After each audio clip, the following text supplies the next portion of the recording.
Hello students, welcome to the lecture number 2 for the unit number 3, which is a naming. We already discussed about the lecture number 1, in which we have complete some of the point of unit number 3. Myself Jagruti Balubai Patel, and we are discussing about the distributed system. From the distributed system subject, we are discussing about the unit number 3. This unit number 3 is named as a naming. तो जो unit number 3 है उसका नाम जो है वो naming है. Names play a very important role in all the computer system. हमें पता ही है कि नेम जो है वो बहुत ही इंपॉर्टेंट रोल्स परफॉर्म करता है कंप्यूटर सिस्टम के अंदर. We can use names as a name for the resources and uniquely identify one of the entity and also refers as a location and more. So name के use बहुत सारे हैं. तो हम लोग यूनिट नंबर 3 के अंदर नेमिंग सिस्टम पूरा पढ़ने वाले हैं, जिसके अंदर जो मेन 3 पॉइंट जो हमने कल डिस्कस किए थे, which is a names, identifier and address. After that we also discuss about the some overview about the flat naming, structure naming and attribute based name. So first of all we revise the concept which we already discussed in last lecture. The first one is a name. Name क्या है? तो a name in a distributed system is a string of bit और character that is use to refer an entity. हमने कल ही discuss किया था कि name एक आइडेंटिफायर है जो डिस्ट्रीब्यूटेड सिस्टम के अंदर जो बंच ऑफ स्ट्रिंग्स और बिट्स ऑफ कैरेक्टर होगा उसका बंच होगा और वो पर्टिकुलर एक एंटिटी को रिफर करने के लिए यूज़ होगा. So name is a simple a set of bit character used to identify refers to an entity. There are two type of name, human oriented and system oriented, जिसके बारे में हमने last lecture में already discuss किया था. Then after that we discuss about the identifier. What do you mean by the identifier? So identifier is a name that uniquely identify that entity. और identify, अगर मुझे ट्रू एक identifier develop करना है तो उसके लिए जो प्रॉपर्टी मुझे याद रखनी है वो ये 3 प्रॉपर्टी है, which is an identifier refers to at most one entity. Second one is each entity is referred to by at most one identifier and third one is an identifier always refer to the same entity. तो ये सब point हमने last lecture में already discuss कर लिए थे. That one is a identifier. In short, अगर short में मैं देखा जाऊँ तो आइडेंटिफायर क्या है? तो a name that uniquely identify an entity. And the next topic is the address. तो एड्रेस के बारे में हमने डिस्कस किया था कि एन एड्रेस इज़ एड्रेस हमें किस लिए चाहिए होगा? तो to operate an entity we need the access point. किसी भी एंटिटी को अगर मुझे एक्सेस करना है, ओके, ऑपरेट करना है, तो उसके लिए मुझे एक्सेस पॉइंट चाहिए होगा. An access point is a special kind of entity whose name is called a address. तो जो वो एक्सेस पॉइंट का एक स्पेशल काइंड ऑफ नेम दिया होगा, that one is known as a address. तो हमने उसके बारे में भी कल डिस्कस किया था कि एड्रेस कैसे होगा, उसके लिए मैंने एग्जाम्पल भी दिया था. तो कल हमने मेन 3 पॉइंट डिस्कस किए थे, which is a name, identifier and address. तो having names, identifier and address brings us to the central themes of this chapter. हमारे जो ये चैप्टर है यूनिट नंबर 3, उसके सेंट्रल थीम्स जो है वो ये 3 है, name, identifier and address. Now we discuss about the naming system. जो क्लासीफाई होता है वो 3 पार्ट में क्लासीफाई होता है, जो मैंने कल भी डिस्कस किया था. ओके, तो नेक्स्ट सेक्शन के अंदर हम लोग ये तीनों जो क्लासिफिकेशन है उसके बारे में 1 बाय 1 डिस्कस करेंगे. बट कल के लेक्चर में हमने ये तीनों सिस्टम कैसे वर्क करती है, मतलब कि उसका बेसिक ओवरव्यू देख लिया था. तो आज हम लोग स्टार्ट करेंगे फ्लैट नेमिंग से. So in the following section we will consider the 3 different classes of the naming system, which is a flat naming, structure naming and attribute names. First we will take a look at how identifier can be resolved to a address. So for that we have discussing a flat naming. So firstly we start with the flat naming. Flat naming कल भी discuss किया था. तो flat name हम किसको बोलेंगे? A flat name are simple random bit of string. Okay, एक जो अनस्ट्रक्चर नेम होगा तो उसे हम लोग फ्लैट नेम बोलते हैं. मैंने कल एक एग्जांपल दिया था कि अगर मैं कोई फाइल को स्टोर करूं तो उसका जो पूरा पाथ है that one is a structure name, but जो फाइल का नेम जो है वो that one is a flat name. तो in many cases identifier are simply random bit string. बहुत सारे केस में जो आइडेंटिफायर मतलब कि नेम जो होगा वो सिंपली रैंडम बीट स्ट्रिंग होगा, that is refer as a unstructured. उसके पास कोई पाथ नहीं होगा कि वो इस यहाँ पे इस तरह से स्टोर है, वो सिंपली एक नाम ही होगा. तो that type of name is known as a flat naming. So in many cases, identifier are simply random bit string which we convenient refers to a unstructured or flat name. An important property of such name is that it does not contain any information on how to locate the access point of its associate entity. इस तरह के जो name होंगे ना, उसके पास कोई information नहीं होगी कि हम लोग उसके एक्सेस पॉइंट तक कैसे पहुंच सके. ओके, तो फर्स्ट जो it does not contain any information on how to locate the access point of that associative entity. तो फ्लैट नेम सिर्फ नाम ही दिखाएगा, तो उससे हम लोग पर्टिकुलर एक्सेस पॉइंट जो है वो वहाँ तक पहुँच नहीं सकते. तो how, so this is the main problem of the flat name. So how flat name can be resolved, or equivalently how we can locate an entity when give only its identifier. So हम लोग वो जो problem है कि flat name को मुझे access कैसे करना है, तो वो जो प्रॉब्लम है वो हम लोग कैसे रिजोल्व कर सकते हैं. So to resolve the flat name problem many techniques are use. तो हम लोग वन बाय वन ये सब टेक्निक डिस्कस करने वाले हैं. That techniques are the broadcast, forward pointers, home based approach and distributed hash table. These are the technique which is used to resolve the problem of the flat name. Flat name क्या है, तो it is the unstructured name जिससे हमें कोई भी access, जिसके नाम को पढ़ के मैं कोई भी पर्टिकुलर लोकेशन, मतलब कि उसका एक्सेस पॉइंट कहाँ है वो मैं पता नहीं कर सकती हूँ. ओके, तो this one is a flat name. So उसे रिजोल्व करने के लिए जो टेक्निक है, that one is a broadcast, forward pointed, home based approach and distributed hash table. So let's start with the first technique, which is a broadcast.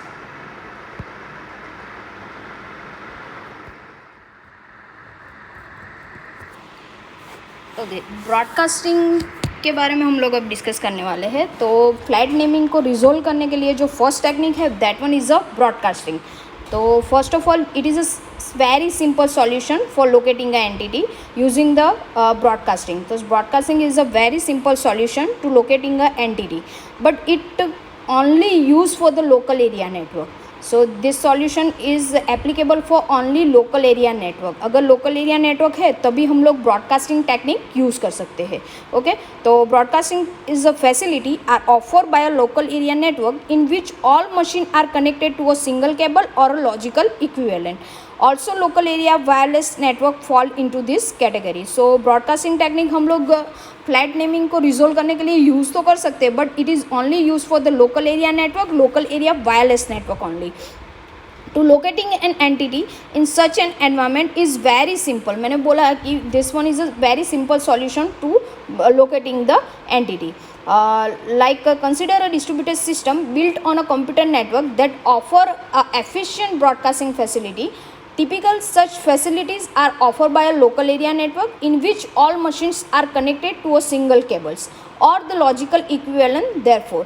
तो ये जो technique है वो डिस्ट्रीब्यूटेड सिस्टम में एफिशिएंट है ब्रॉडकास्टिंग फैसिलिटी, और वो सिर्फ लोकल एरिया नेटवर्क के लिए ही यूज़ होगी जो सिंगल केबल और लॉजिकल इक्विवेलेंट से कनेक्टेड होगा.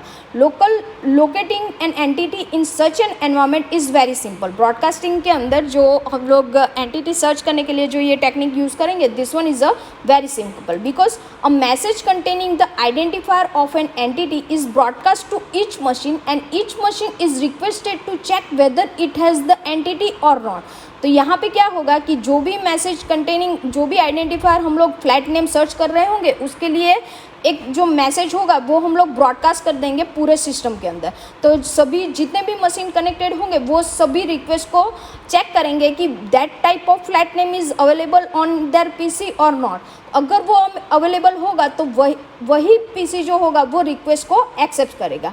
Only the machine that can offer an access point for the entity send a reply message to containing the address of that access point. तो जो भी मशीन के पास वो एंटिटी मिल जाएगी वही सिर्फ उसे रिप्लाई करेगा, बाकी के कोई उसे रिप्लाई नहीं करेगा. तो this one is a simple, very simple technique which is use for to finding a flat naming.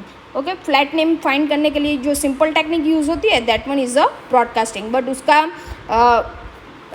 Which is application, वो ये जो टेक्निक है वो यूज़ होती है इंटरनेट एड्रेस रिजोल्यूशन प्रोटोकॉल के अंदर to find the data link address of a machine when give only IP address. तो this technique is, this principle is use in the APR, Internet Address Resolution Protocol, to find the data link address of a machine when the given only an IP address. जहाँ पे हम लोग सिर्फ IP address find करके हमें particular जो find out करना है, तो उसके लिए जो APR टेक्निक है उसके अंदर ये टेक्निक यूज़ होती है to finding the particular IP address. A machine broadcasts a packet on the local network asking who is the owner of the given address. उसके अंदर क्या होता है कि मशीन जो होता है वो पैकेट को ब्रॉडकास्ट करके पूछ लेता है कि ये IP एड्रेस किसके पास. When the message is arrive at the machine, the receiver check whether should listen the request IP address. If so, it send the reply packet to containing. अगर इसके अंदर क्या होता है कि वो IP एड्रेस सेंड कर देता है कि ये IP एड्रेस किसके पास है, तो पर्टिकुलर जो PC होगा तो वो मैसेज वो रिप्लाई करेगा, रिक्वेस्ट को रिसीव करेगा और उसके रिलेटेड वो पैकेट को रिप्लाई पैकेट के तौर पे उसे सेंड करेगा. ओके, तो this is the example. It's an Ethernet address. For example, it is an Ethernet address. तो broadcasting becomes inefficient when the network grow. तो उसका सबसे बड़ा डिसएडवांटेज ये है कि ब्रॉडकास्टिंग वैसे तो सिंपल टेक्निक है, हम लोग यूज़ भी कर सकते हैं फ्लैट नेमिंग के अंदर, बट अगर जो लोकल एरिया नेटवर्क जो है उसकी जो फ्रीक्वेंसी है जो हम लोग बढ़ा देंगे, मतलब कि ब्रॉडकास्टिंग के अंदर हम लोग अभी 5 PC के लिए वर्क कर रहा है ब्रॉडकास्टिंग टेक्निक, अगर वही मैं 100 या 1000 PC के लिए वर्क करवाने के लिए रख दूंगी तो that will be a difficult. So broadcasting become inefficient when the network is grows. Not only in the network bandwidth wasted by requesting a message, but more seriously, too many hosts may be interrupted by the request and they cannot the answer. सिर्फ bandwidth की problem नहीं है, but कई बार ऐसा भी होगा कि बहुत सारे एक ही तरह का जो नाम है वो बहुत सारे PC के पास हो सकता है, तो वो भी प्रॉब्लम कर सकता है. तो one possible solution is to switch the multicasting. तो उसकी जगह पे हम लोग मल्टीकास्टिंग टेक्निक भी यूज़ कर सकते हैं, जो हमने ग्रुप कम्युनिकेशन टेक्निक के अंदर यूज़ किया था. ब्रॉडकास्टिंग टेक्निक जो है उसका एक सिंपल सॉल्यूशन है कि हम लोग मल्टीकास्ट से भी ये पूरा प्रॉब्लम सॉल्व कर सकते हैं. So this is the first technique which is use to find out the flat name, to resolve the flat name problem. Now the next approach is a forward pointer. So let's discuss for the forwarding pointers technique. Another popular approach to locating a mobile entity or any entity is to make a use of the forward pointer, which is developed in 1985. तो ये जो है वो ये जो technique है वो 1985 में डेवलप हुई थी, and this one is one of the technique which is use for the flat naming. This principle is the principle is very simple for the forward pointing. when उसके अंदर जो वर्क है वो बहुत ही सिंपल है. क्या होगा कि when an entity moves from A to B, मतलब कि अगर कोई एंटिटी एक प्लेस पे से दूसरे प्लेस पे मूव्स हो रही है, मतलब कि ट्रांसफ़र हो रही है, then it leaves behind in A और reference to its new location at a B. तो ए के वहाँ पे वो एक अपना रेफरेंस छोड़ के जाएगी कि मैं यहाँ पे ट्रांसफ़र हो रही हूँ. तो when an entity is moves from A to B, it leaves behind in A और reference to its new location at B. The main advantage of this approach is simplicity, because it is very simple, not than the broadcasting technique, but it is used for the wide area network also, and broadcasting is also only used for the local area networks. So the main advantage of this technique is the simplicity. The main advantage of this approach is the simplicity. As soon as the entity has been located, for example, by using the traditional naming service, a client can look up the current address by following the chain of the forward pointer. इसलिए ये technique को हम लोग forward pointer technique कहते हैं, क्योंकि यहाँ पे क्या होगा कि जब भी कोई एंटिटी है वो मूव करने वाली है तो वो अपना जो पॉइंटर है, मतलब कि वो कहाँ पे लोकेट हो रही है, उसका जो रेफरेंस पॉइंटर होगा वो पर्टिकुलर जहाँ पे वो लोकेटेड होगी पहले वहाँ पे वो छोड़ के जाएगी. तो अगर कोई एंटिटी, अगर कोई सिस्टम उसे सर्च कर रही है, उसे फाइंड आउट कर रही है फ्लैट नेम को, तो अगर वो पहले करंट पोजीशन पे ही फाइंड आउट करेगी. तो अगर उसे वहाँ पे वो नहीं मिलती है तो वहाँ पे एक रेफरेंस पॉइंटर छोड़ा होगा कि वो कहाँ पे मूव होती है. सेम वे सो ऑन, कि अगर वो ए टू बी जा रही है तो ए पे एक रेफरेंस पॉइंटर छोड़ के जा रही है, तो बी टू सी अगर ट्रांसफ़र हो रही है तो सेम बी पे भी एक रेफरेंस पॉइंटर वो सेंड करके जाएगी. तो this is the technique of the forward pointer. So this is the main this is the another approach which is used for the flat naming system. Main principle of this system is very simple. When any entity moves from A to B, it leaves the behind the reference its new location at a B. तो A पे वो reference छोड़ के जाएगी. So this technique is a very simple. The main advantage of this technique is the simplicity. But there is a drawback for this technique, which is there are also a number of important drawbacks which is occurs in this system. First, if no special measure are taken, a chain for the highly mobile entity can become so long that locating entity is prohibited expensively. मतलब कि अगर if no special measure are taken, अगर particular reference हमने अच्छी तरह से measure नहीं किए है, अच्छी तरह से स्टोर नहीं की है, तो मतलब कि एक ही एंटिटी बार बार मूव कर रही है, ओके, तो उसके लिए रेफरेंस पॉइंटर स्टोर करना बहुत ही एक्सपेंसिव हो जाएगा. Next one is second one is all intermediate location in a chain will have to maintain their part of the chain of forward pointer as long as needed. तो सभी को अपने जो reference pointer है वो store करके रखने पड़ेंगे जहाँ तक वो एंटिटी है वो यूज़फुल है वहाँ तक, ओके. तो उसका मतलब ये हुआ कि उसे long chain lead to longer resolution delays. तो जब तक मुझे ज़रूरत पड़ेगी मुझे वो पॉइंटर जो है वो स्टोर करके रखने पड़ेंगे. और थर्ड ड्रॉबैक ये है कि it is a when broken link, मतलब कि अगर जो रेफरेंस पॉइंटर हम लोग स्टोर कर रहे हैं 1 to 1 A to B जा रही है तो A पे रेफरेंस पॉइंटर स्टोर करके जा रहे हैं कि हम B पे ट्रांसफ़र हुई है, B to C जा रहा है तो B पे रेफरेंस पॉइंटर स्टोर करके जा रहे हैं कि C पे सेंड हुए हैं. तो अगर इन सब के बीच की लिंक में अगर कुछ प्रॉब्लम हो गई या नेटवर्क में कुछ प्रॉब्लम हो गया और लिंक ब्रोकन हो गई तो जो मुझे फ्लैट नेम जो मैंने सर्च रिजोल्व करने के लिए रखा है वो मुझे मिलेगा ही नहीं. So as soon as any forward pointer is lost the entity can no longer to be reach. अगर कोई भी नेटवर्क के अंदर प्रॉब्लम आ गई या लिंक जो है वो ब्रोक हो गई तो जो मैं फॉरवर्ड पॉइंटर से मैं जो फाइंड आउट कर रही थी वो मैं वहाँ तक पहुँच ही नहीं पाऊँगी, okay. So this is the main drawback for the forward pointering. First one is if no special measure are taken, a chain for a highly entity can become so long that locating that entity is prohibited and expensive, very expensive. And second one is all intermediate location in a chain will have to maintain their part of the chain of forward pointers as long as needed. And third one is a broken link. तो पहला ये है कि अगर बहुत बड़ी chain create हो रही है तो उससे मैनेज करना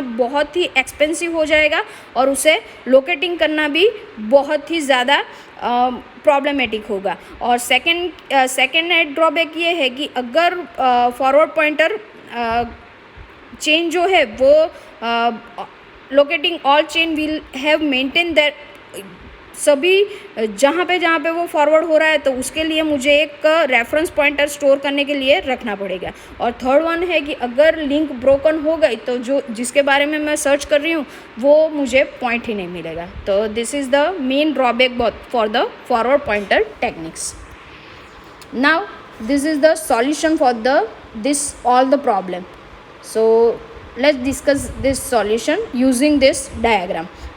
तो ये जो है to better understand how the forward pointer works, consider their use with the respect to the remote object option. Okay, the remote object that can be accessed by means of the remote procedure call. RPC का use करके हम लोग ये technique का solution ला सकते हैं. मतलब कि RPC के अंदर जो क्लाइंट स्टब और सर्वर स्टब का जो कॉम्बिनेशन यूज़ होता है, ओके, तो वो हम लोग यूज़ करके ये टेक्निक को ज़्यादा हेल्पफुल और जो ड्रॉबैक है वो भी सॉल्व कर सकते हैं.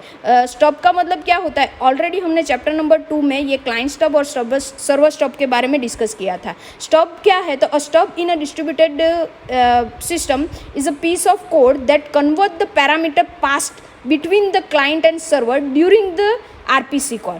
RPC means remote procedure call है. तो रिमोट प्रोसीजर कॉल मीन्स कि डायरेक्टली वो कॉल नहीं करेगा, पैरामीटर थ्रू वो पर्टिकुलर जो मैसेज है उसको कॉल करेगा। ओके, मैसेज पासिंग का एक ड्रॉबैक था, उसे सॉल्व करने के लिए आरपीसी टेक्निक यूज़ हो रही थी। तो आरपीसी के अंदर जब भी पैरामीटर जो हम लोग पास करते हैं तो वो piece of code that convert parameter pass between the client and server, जो कोड यूज़ होता है पैरामीटर को क्लाइंट से सर्वर तक पास करने के लिए, that one is a stub. Client side पे भी यूज़ होता है, सर्वर साइड पे भी यूज़ होता है। वो जो सिस्टम है उसे मार्शलिंग और अनमार्शलिंग करने के लिए यूज़ होता है क्लाइंट साइड और सर्वर साइड पे। तो वो जो टेक्निक है वो हम लोग यहाँ पे यूज़ कर सकते हैं।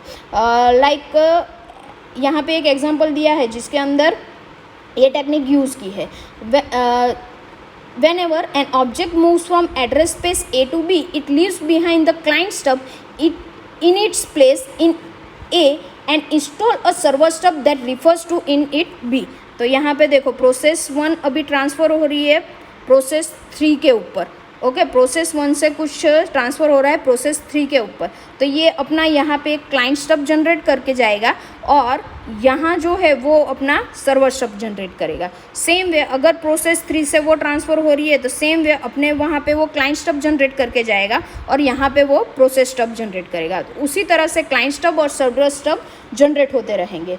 And interesting aspect of this approach is that migration is completely transparent to client. The only things the client see of an object is a client stub। तो ये जो टेक्निक है वो बहुत ही ट्रांसपेरेंट है और क्लाइंट को सिर्फ क्लाइंट के साइड पे जो फॉरवर्ड रेफरेंस है वो स्टोर नहीं होगा, बट सिर्फ क्लाइंट स्टब स्टोर होगा जिसके अंदर वो पूरा पैरामीटर के साथ वो डिटेल स्टोर होगी कि वो कहाँ पे ट्रांसफ़र हुआ है और किस तरह से ट्रांसफ़र हुआ है। तो पूरी चेन याद रखने की ज़रूरत नहीं है। How and to which location that client stub forward its invocation are hidden from the client. तो कहाँ पे वो ट्रांसफ़र हुआ है वो क्लाइंट साइड से हाइड होगा, बिकॉज ये सभी जो इन्फॉर्मेशन होगी वो यहाँ पे क्लाइंट स्टब के अंदर स्टोर होगी। ओके, सॉरी, क्लाइंट स्टब के अंदर स्टोर होगी। तो डायरेक्टली भी वो एक्सेस कर सकता है। लाइक नीचे जो डायग्राम दिया है वहाँ पे redirection of a forward pointer. तो फर्स्ट प्रोसेस ये क्लाइंट स्टब जनरेट हुआ, यहाँ पे सर्वर स्टब वो फिर से ट्रांसफ़र हुई, तो यहाँ पे क्लाइंट स्टब और सर्वर स्टब, तो ये डायरेक्टली भी कम्युनिकेशन कर सकता है। तो यहाँ पे सब कुछ लिखा है। तो फर्स्ट डायग्राम में, नीचे के फर्स्ट डायग्राम में लिखा है कि invocation request send to the object and server stub at object current process return the current location. Same way second diagram में लिखा है कि server stub is no longer referred by any client stub and the client stub set a shortcut, because वो B से मतलब कि यहाँ से फिर से ट्रांसफ़र हो गया है, सॉरी एक मिनट, यहाँ से फिर से ट्रांसफ़र हो गया है यहाँ पे। तो server stub is no longer to reference by any client stub. Directly ये जो सर्वर स्टब होगा वो यहाँ पे अब रिफ़र करना स्टार्ट हो जाएगा। ओके, तो this is the solution for the drawback of the forward pointer technique. Okay, तो this are the two technique which we discuss today, which is a broadcasting technique and forward pointer technique. In last lecture we have discussing about the home based approach and distributed hash table. So today's lecture we are discussing about the what do you mean by the flat naming. After that to resolve the flat naming, which type of technique are used, and from that technique broadcasting is discussed and application of broadcasting, problem of the broadcasting, to solution of the problem of broadcasting is multicasting. Next we discuss about the forward pointer, main principle क्या है उसका, advantage क्या है वो discuss किया, and उसके 3 drawback क्या है वो हमने डिस्कस किए, और that drawback is solve by this technique, और ये पूरा डायग्राम हमने डिस्कस किया। तो this one is a forward pointer. Thank you so much. Unit number 3 के अंदर हमने name, identifier, then address, this is the main 3 point discuss किए थे फर्स्ट लेक्चर के अंदर। सेकेंड लेक्चर के अंदर हमने forward pointer, structure based, sorry flat naming, structure based naming और एट्रीब्यूट बेस्ड नेमिंग का ओवरव्यू देखा था। And in this lecture we have discussing 2 of the resolve technique for the flat naming, which is the broadcast and forward pointer technique. Thank you.